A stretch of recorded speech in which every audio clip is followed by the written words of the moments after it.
you please come up here? Sure, come on up. Open up your Instagram and tell me what the first ad is that you see. The Before Haiti Project. The Before Haiti Project. Let me see. Okay, is that an event that you'd consider attending or supporting? Yes.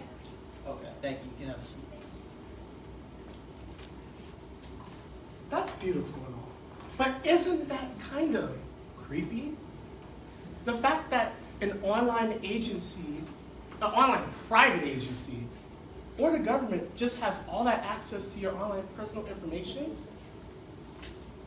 Does anyone in general like for others to know every minute detail about them? Because honestly, if it were up to me, I think it's kind of creepy and stalkerish. But what about the privacy settings that we have on our social media accounts? What about the laws and regulations that the government has already set in place to protect our personal information? Should we add something else to further complicate the protection of our personal information? H.R. 4978, Online Privacy Act of 2019, was introduced in the House of Representatives on November 5th, 2019 by Representative Anna G. Eshoo, who is a Democrat. Next slide. The goal of the Online Privacy Act is to increase the protection of individual personal information. Can somebody please read the first point, first goal? To provide for individual rights relating to privacy of personal information. Somebody please read the second point. To establish privacy and security requirements for covered entities relating to personal information. And the very last point is to establish an agency to be known as the United States Digital Privacy Agency to enforce such rights and requirements and for other purposes. Next slide. Here's a preview of my main points. And these are 3 reasons supported by Solog why we should vote for this bill. Number 1 is the respect for individuals. And can somebody read the second point for me? Because I think it's really important. Trust. Trust. And then the third point, the foundation of our very country, the First Amendment, the first Bill of Rights, freedom of thought and speech. Next slide, please. Reason 1, respect for individuals. Walter says, we have curtains in front of our windows. We wear clothes. We get prescription medications. And we have components to our lives that we don't want to reveal to everyone. Olivia, what do you think that means to you in relation to our speech? That what you think and what you want to look up should be private. Exactly. That's just wrong. We should all have that basic respect that the government does not even give us. You know what they say? You want to know what that's saying to me? You want to know? Yeah. That's saying that I matter more than you. Whatever you want does not matter. What I want, your personal information, is more important.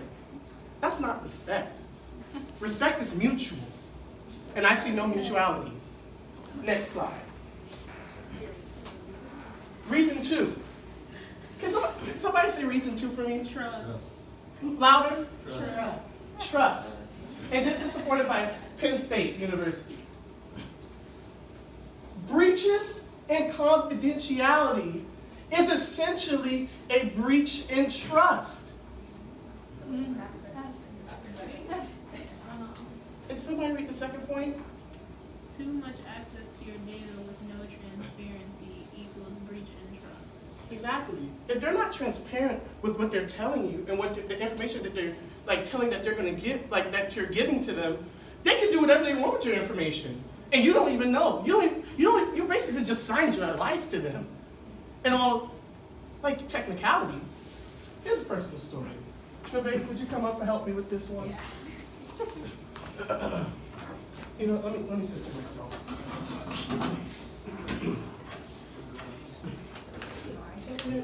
Hold this for me. Hold this for me.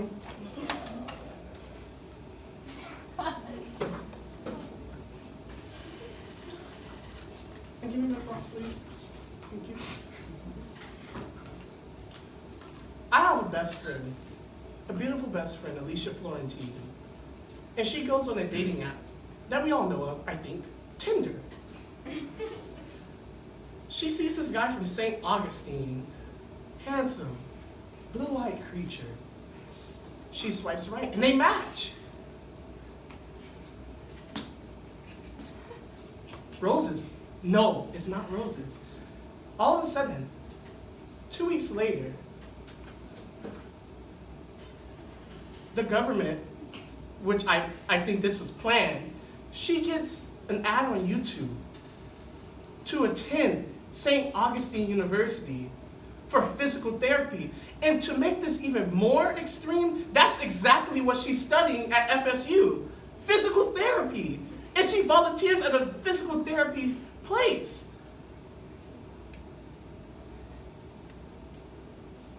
You see, this is that creepy government entity watching everything that we do.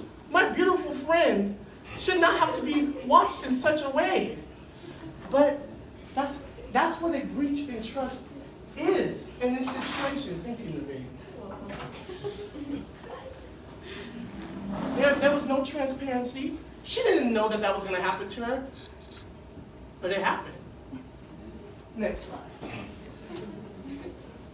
I'm tired of saying this one because it's important. So I don't want somebody else to say reason 3 for me. Freedom of thought and speech. And journalist Harry Daniels says, access to these freedoms stops the government from interfering with one's personal information. And Olivia, can you read the last point? These freedoms can help foster new ideas. But if you constantly have, again, I use the creep metaphor for the government, if you constantly have someone looking at you, Olivia, like this, over every idea that you post, would you want to post that next idea? No, come on, tell me something. Do you want to say it? No, you don't. You have, so that limits our fostering of new ideas. It limits our freedom of speech and thought. The very amendment that we're built on. Now that I've given you my 3 reasons, I pass the floor on to my opponent, Dylan. Thank you, John.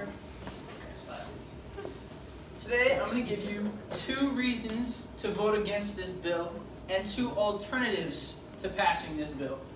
The reason 1 is current legislation, and 2 is money.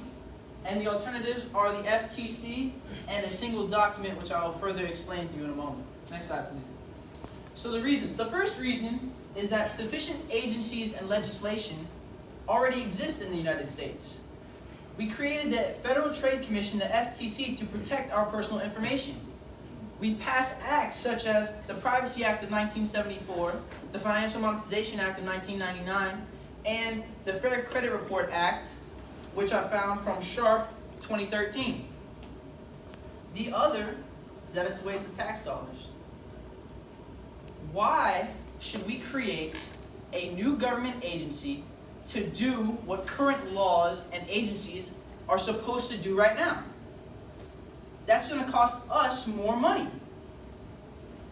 How many of you like to spend money and just kind of throw it away on something that we don't need, something you don't need? So you guys see these wristbands, ignore the green one, but these wristbands. I got those from an ad I saw online because of my search history. Because as an athlete, I search for athletic wear, and these are little motivational pieces for when you need that extra boost of energy and things of that nature.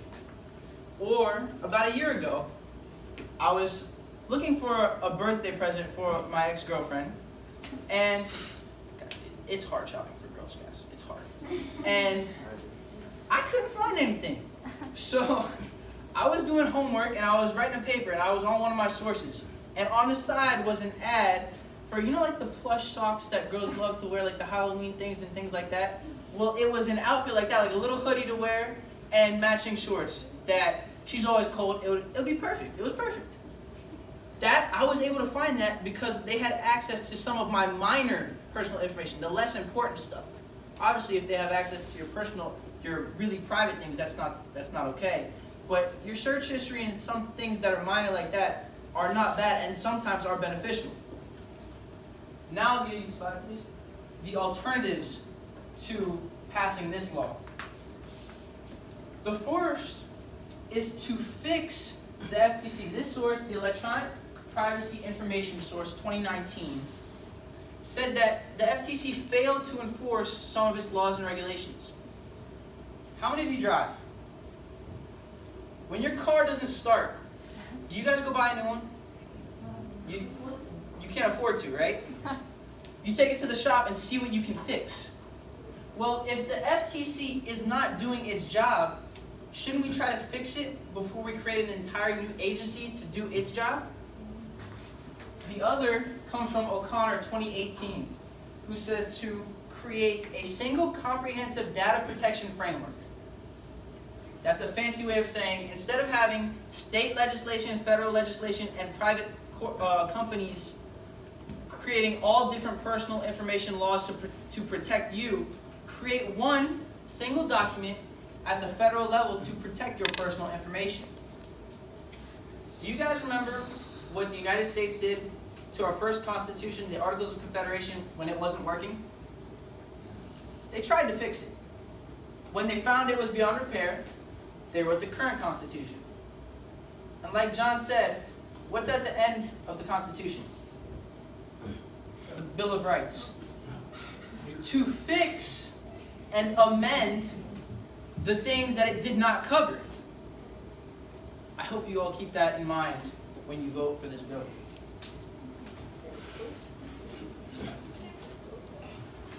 Can someone give me a reason for passing the Online Privacy Act?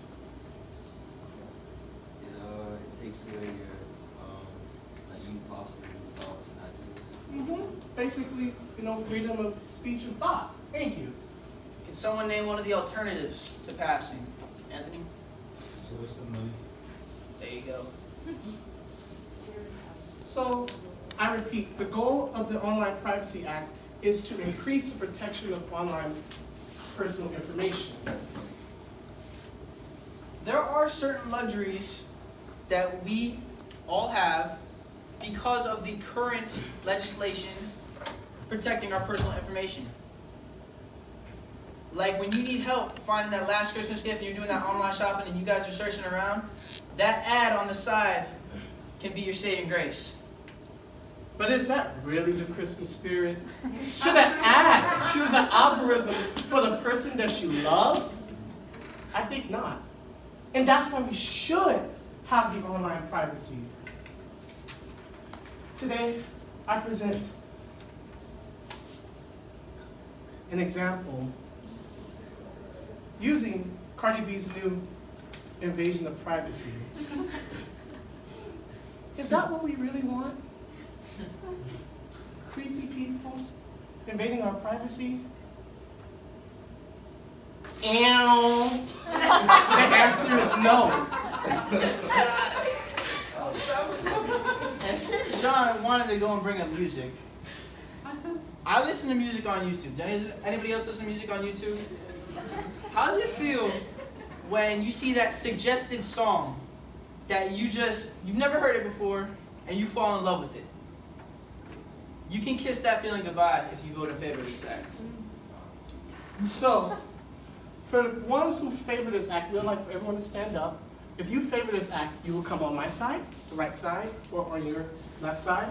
And If you all are against the act, come stand over here. Can I just stand in the middle? No, choose a side. Professor, both of you guys can participate. I'm sorry, John. Yeah, John did so Yes. good. John did so good. I'm so You sad. guys both have good voice though. It is a waste of money. Oh! Guys, I think y'all should come over. It's two of the professors.